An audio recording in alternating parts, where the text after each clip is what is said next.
করেই আলোচনায় শিশির মনির। তিনি ইসলামী ছাত্র শিবিরের সাবেক সেক্রেটারি ও বর্তমানে বাংলাদেশ জামায়াত ইসলামের আইনজীবী। তিনি আলোচনায় এসেছেন কারণ বুয়েট শিক্ষার্থী আবরার ফাহাদ হত্যা মামলার ৫ আসামির আইনজীবী তিনি।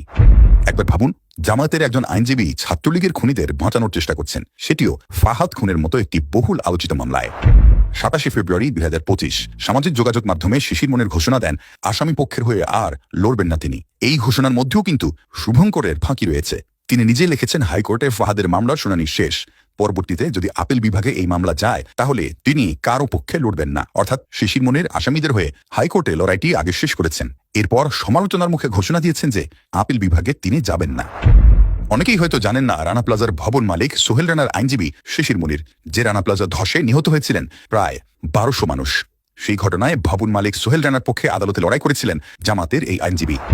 খুনিদের পক্ষে শিশির মনিরের আদালতে লড়াই করার বিষয়টি নিয়ে শহীদ আবরার ফাহাদের ভাই আবরার ফায়াজ ২৭ ফেব্রুয়ারি একটি ফেসবুক স্ট্যাটাস দেন। সেখানে তিনি লিখেছেন, একজন আইনজীবী ও তার রাজনৈতিক সমর্থকদের ব্যবহার করে পুরো বিচার প্রক্রিয়া নিয়েই জনমনে যে সন্দেহ সৃষ্টি করা হলো, এর দায় কারা নেবে? ফায়াজের এই স্ট্যাটাসে একটি বিষয় স্পষ্ট, শিশির মনির আসামিদের হয়ে লড়াই করার কারণে জামাত শিবির সমর্থকেরা আসামি পক্ষে সাফাই গাইছেন। ফেসবুকে জামাত শিবির সমর্থকদের কথাবার্তায় অনেক সাধারণ মানুষের মনেও আবরার ফাহাদের হত্যাকারীদের নিয়ে সন্দেহ তৈরি হয়েছে।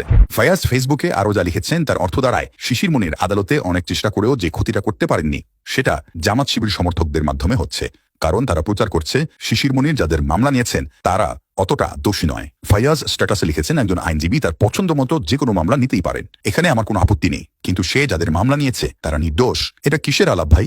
রানা প্লাজার ঘটনায় সোহেল রানার আইনজীবী হওয়ার পরও শিশির মনিরের বিপক্ষে কোনো ব্যবস্থা নেয়নি জামাত। তেমনি আবরার ফাহাদ হত্যা মামলায় আসামি পক্ষে থাকার পরও নিজেদের আইনজীবীকে কিছু বলেনি দলটি। অথচ এই ফাহাদ হত্যা মামলায় আসামির পক্ষে দাঁড়ানোয় ২০১৯ সালে বিএনপি তাদের এক আইনজীবীকে বহিষ্কার করেছিল।